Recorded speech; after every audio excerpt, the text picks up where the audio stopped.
Welcome back to Occult Perspectives. Tyler Smith here. So today I wanted to start covering morals and dogma. So morals and dogma, here's an old copy of the book I got my hands on. Ordered this probably about maybe a month ago or so. It's one of the oldest editions I could find.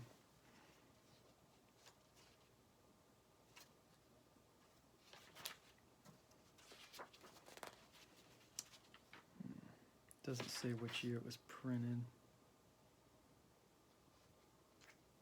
Oh, March 1947. So yeah, this is a 1947 copy, it looks like. So Albert Pike is known as the grandfather of Scottish Rite Freemasonry. He was the Grand Commander of the Southern Jurisdiction, and he is one of the key members who was responsible for creating a lot of the degrees in the Scottish Rite.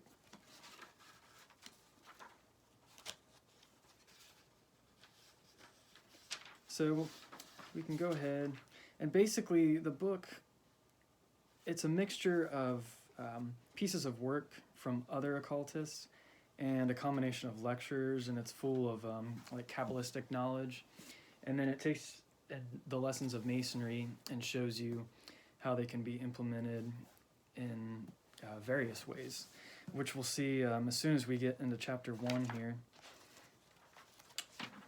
There's a picture of Albert Pike. That's what he looks like. Definitely grandfather Mason material there. And his whole history is kind of interesting. What he did during the Civil War, he was actually a Confederate commander, and he has a statue in Washington, D.C. But he's still revered as one of the most influential Masons, not only a Mason, but just one of the most influential men in history.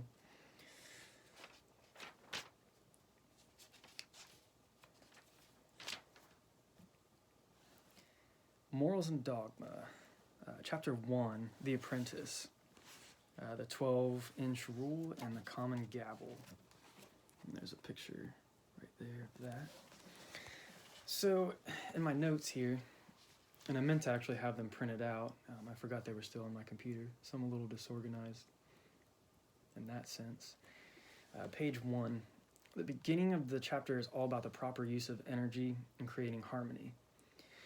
It's all about regulated force, because if it says here, force unregulated or ill-regulated is not only wasted in the void, like that of gunpowder burned in the open air,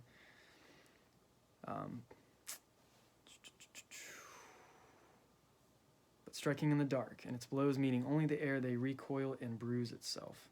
Destruction and ruin.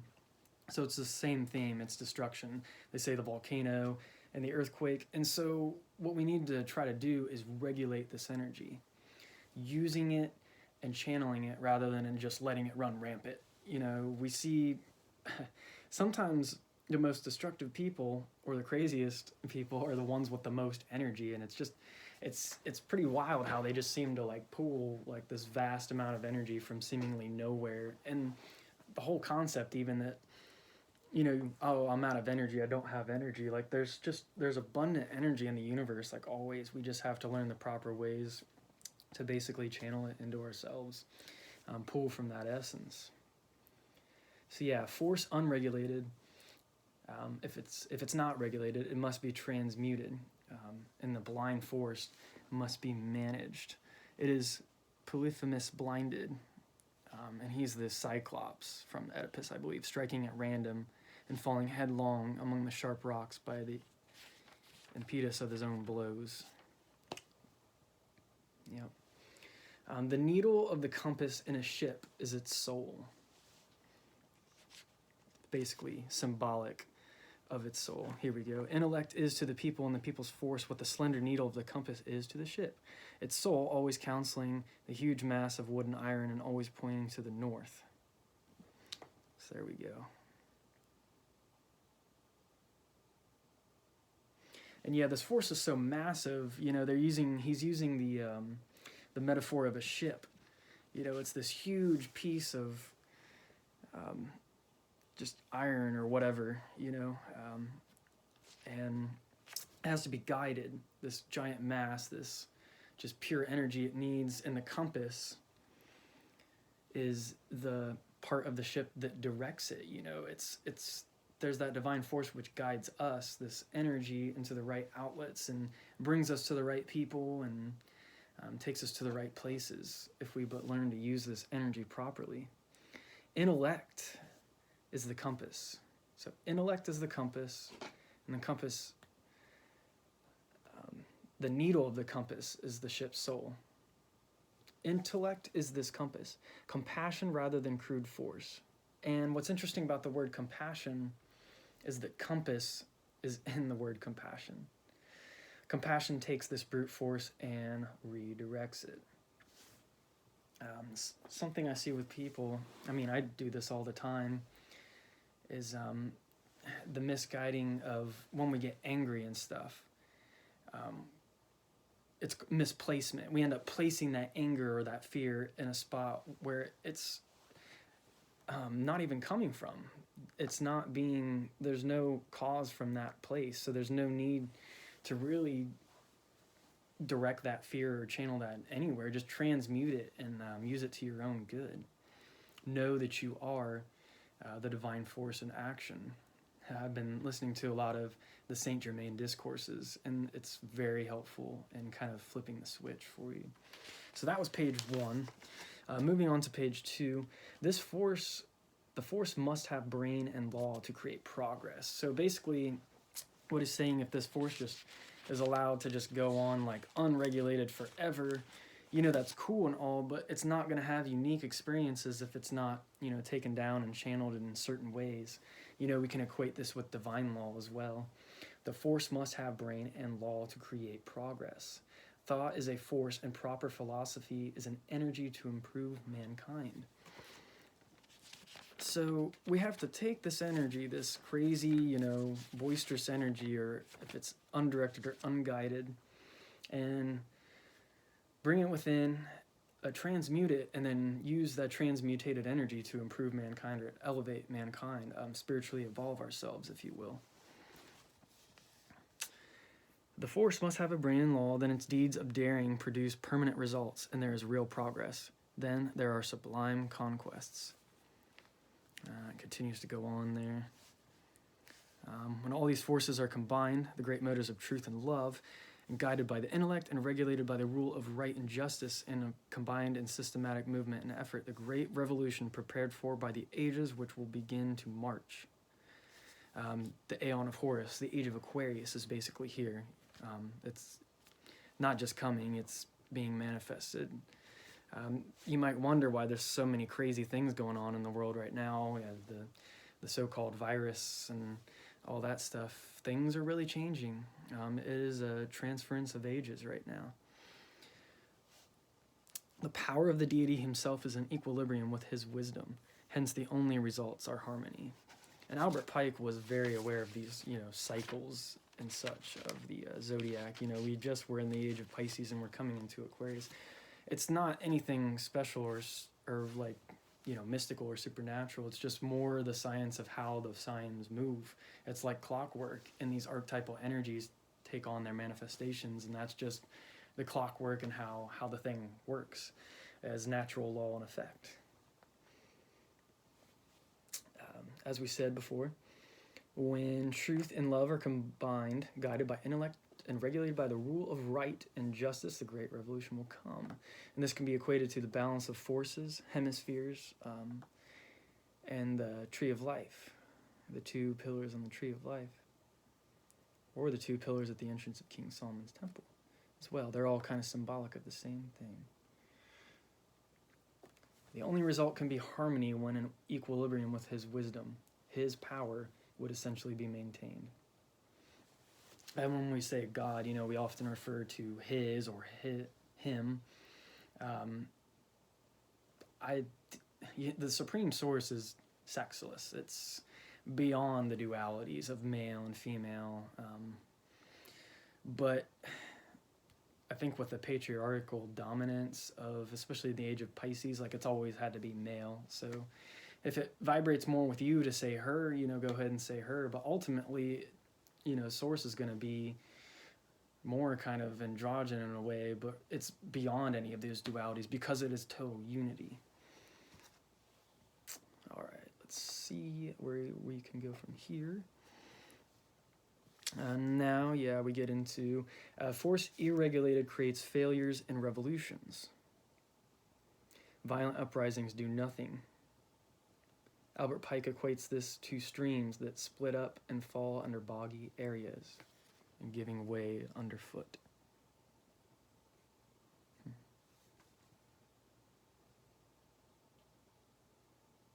Or gives way underfoot.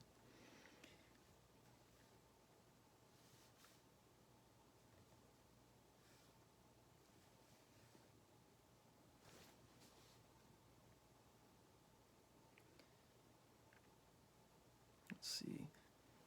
Insurrections coming from those high mountains that domineer over the moral horizon, justice, wisdom, reason, right, built of the pure snow of the ideal after a long fall. From rock to rock, after having reflected the sky in their transparency and been swollen by 100 affluents in the majestic path of triumph, suddenly lose themselves in quagmires like a California river in the sands. Humans need a spark. They need inspiration. They need lessons of courage. And you see this in movies, although I think a lot of the lessons are falsely portrayed because they are dominated by a sense of outer importance rather than the inner importance, or more like what other people look at you from on the outside. But it's not really about that. It's more about going on the adventure of self and really learning about what this journey of life is for you. But the humans, basically, they need those stories. They need the myth. They need it says here, the onward march of the human race requires that the heights around it should blaze with noble and enduring lessons of courage, deeds of dazzling history.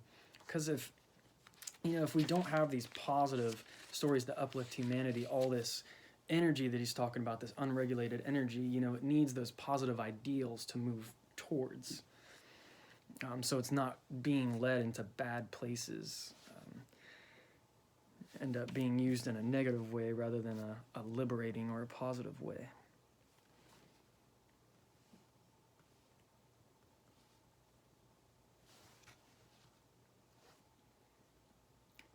And then he goes on to explain, too, that, these people that have, a lot of vices or problems, he says, that he goes on at the bottom of page 2, hideous degradation, squalor, wretchedness, and destitution, vices and crimes that reek, blah, blah, blah, blah, blah. But even these, even like what's seemingly the worst of humanity or whatever, even that can be transmuted. They can be employed, he says. This populace has two mothers, both of them stepmothers, ignorance and misery. Want is their only guide for its endless appetite. For the appetite alone they crave satisfaction, yet even these may be employed. He goes on to say, the lowliest of humans explained, unending craving, and even the lowliest, as I said, quoted straight from the book, can be employed when guided by the hand of wisdom and transmuted.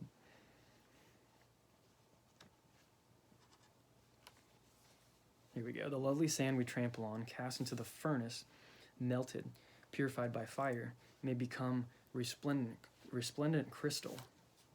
They have the brute force of the hammer, but their blows help on the great cause when struck within the lines traced by the rule, held by wisdom and discretion.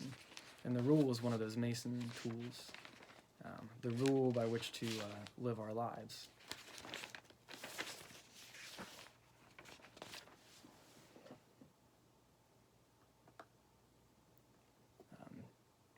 Basically, dedicating our lives to God or Source, which is ultimately the other manifestations of ourselves, duties to ourselves so that we, can keep healthy and stay healthy and stay happy. We need to keep ourselves happy too, in a positive, loving way so that we can help others. I think that's how we help other people the best. Taking care of ourselves and taking care of others, living by this rule. We are all one community. We are all one family under one almighty parent. And I'm going page 3. They have the force of the hammer to be guided and directed and can help the great cause, guided by the rule. The force of the people creates the fortifications for the corruptness in the first place. So that's what's funny is like, it's not really funny, but when corruptness is built, it comes from the people, and it comes from basically they let it happen. So yeah, society's reflection is always going to be, the society will be a reflection of what the people allow, essentially.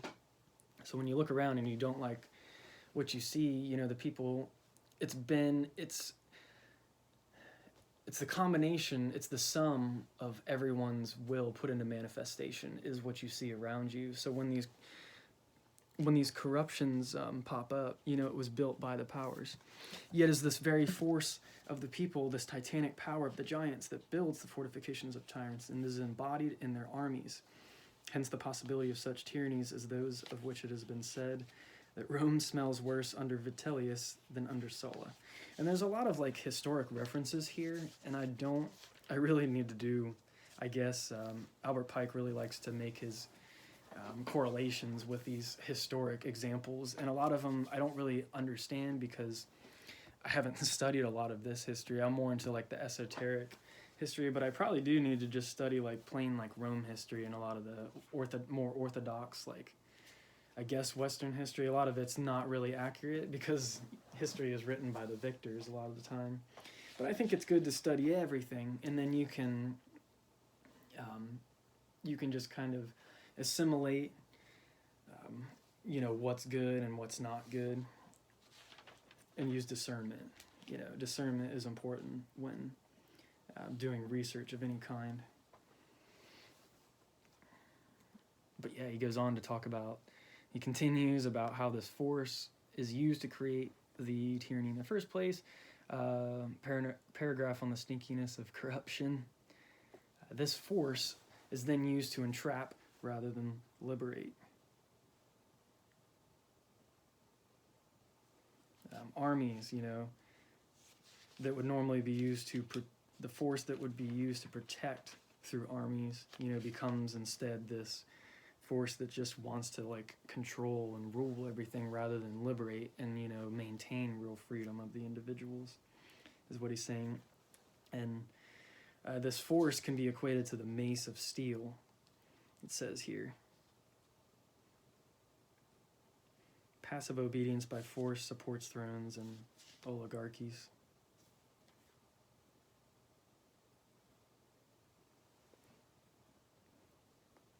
Passive obedience under this mace, the symbolic mace, gives way to tyrants. One must be freed of such things. Liberated, man must not fall to these things. Tyrants use the force of the people themselves. And he uses an animal metaphor here. If I can find it. Yeah, tyrants use the force of the people to chain and subjugate, that is, and yoke the people. Then they plow with them as men do with oxen yoked. Yep. Government and military, unregulated by the rule, become the hammer or mace, not subordinate to civil power. And he gives a little reference to Zeus here. The military power, not subordinate to the civil power. Again, the hammer or mace of force, independent of the rule, is an armed tyranny, born full grown as Athene. Yeah, I think Athene is how I've always pronounced her name, sprung from the brain of Zeus. It spawns a dynasty and begins with Caesar to rot into... There he goes on to make another political metaphor to make his point. At the present day, it inclines to begin where formerly dynasties ended. Okay.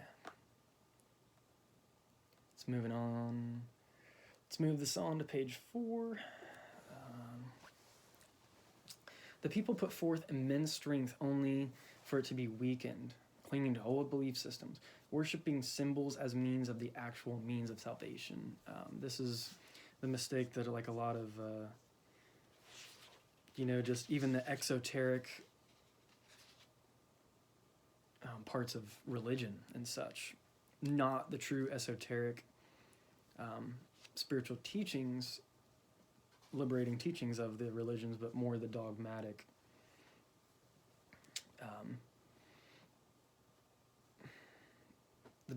worship, I guess, of symbols rather than, Jesus said, don't even worship me. It's more the message, it's the Christ consciousness, more taking it into ourselves and becoming that. It wasn't about like worshiping a man. It was about understanding that divinity within ourselves, and that, through a lot of work and cleansing ourselves and giving pure love, unconditional love, we come into that vibration ourselves. Now, I'm getting off track just a little bit here. Let's see, where does it talk about? Yep, the force of the people, exhausted and indefinitely prolonging things long since dead, governing mankind by embalming old dead tyrants of faith, old dogmas, blah, blah, blah. He uses a couple more analogies. Perpetuating institutions enforcing the worship of symbols as the actual means of salvation. One of the fatalities of humanity to be condemned to eternal struggles with phantoms and superstitions. He goes on. Accepting phantoms leads to accepted despotism, if I'm pronouncing that correct. Despots. It's not a word that I really hear too often anymore. The sight of a dungeon acts as a good reminder of this, this tyranny.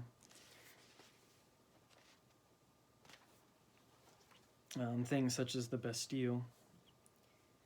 He says, the sight of a single dungeon of tyranny is worth more to dispel illusions and create a holy hatred of this tyranny and to direct force aright than the most eloquent volumes. The French should have preserved the Bastille as a perpetual lesson. Italy should not destroy the dungeons of the Inquisition, because the force of the people maintained the power that built the gloomy cells in the first place, and placed the living in their granite sepulchres. The force of the people builds its own cells. This reminds me of the whole theme of Atlas Shrugged. I put a note there. That's interesting. I don't know if you've read Atlas Shrugged or not, but basically, yeah, the people do end up letting things become so corrupt in that book that the people who are more independent and successful and they don't want to get caught up in the corruptness of the government and stuff in Atlas Shrugged, they go off and like form their own society. Hope that's not too much of a spoiler alert if you want to read that book. I highly recommend reading that book. It's a great book. I don't agree with like all the principles and such, but there's some really good points to be taken from that book. And Ayn Rand, even though she's an atheist, there's a lot of spiritual lessons and implications that can actually be taken from that book, believe it or not. I don't even think she really realized that how spiritual in some aspects that she was, which is kind of funny. The force of the people, unless flowed into outlets, would be like flooding the Nile.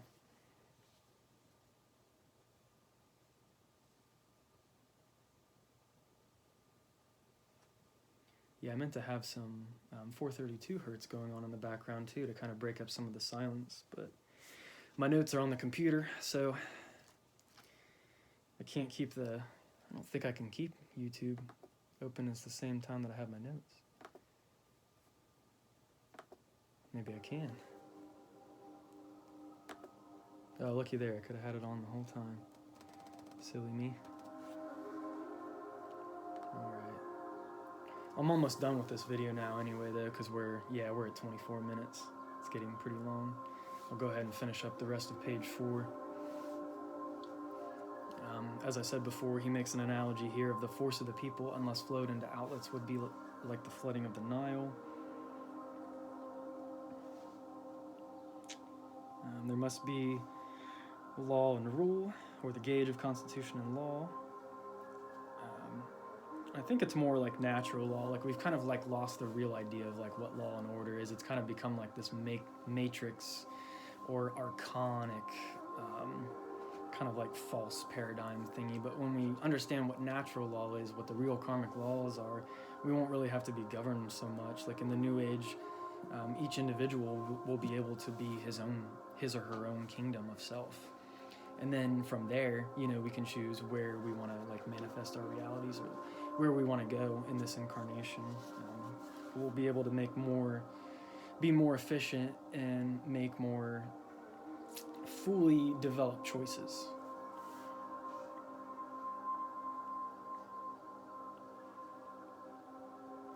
Make a breach in this energy, in the great steam hammer. If you don't channel it into outlets or whatever. And I kind of like the analogy of I'm not a big fan of sports anymore.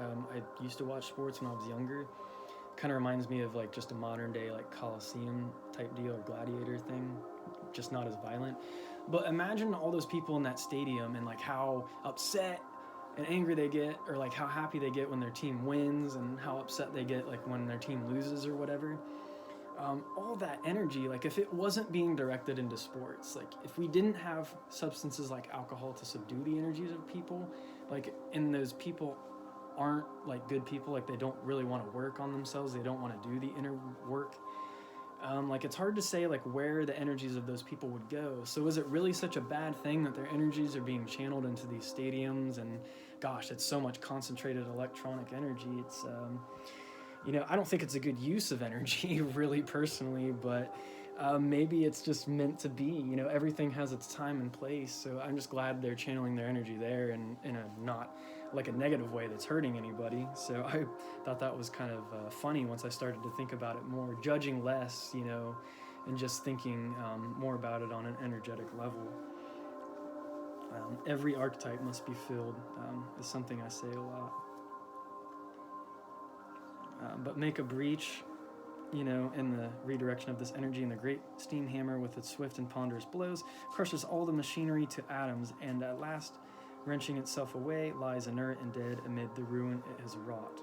The force of the people or the popular will in action and exerted, symbolized by the gavel, regulated and guided by, and acting within the limits of law and order, symbolized by the 24-inch rule, has for its fruit liberty, equality, and fraternity. And that begins page 5, which I'm going to go ahead and end this video here. Once again, I'll go ahead and summarize the last part of that page, because I always do like a little summary in my notes to go along with the book. Make a breach in this form forged by the law and rule or gauge, and it falls apart. Equate with that was a note for myself, so no. That's everything I had to say. All right, so once again, Morals and Dogma. This is just part 1, and I've only gotten to page 5, so I really like to be thorough when I do these book reviews. That way, kind of everything's covered, everything's squared away, and we're just moving forward, slowly. And if you have any questions about anything, you want to join in on the discussion, just please feel free to comment. If you like these videos, please subscribe, like my videos, and hit the little bell if you want notifications for whenever I post a new video. Have a great day, peace and blessings, and take care.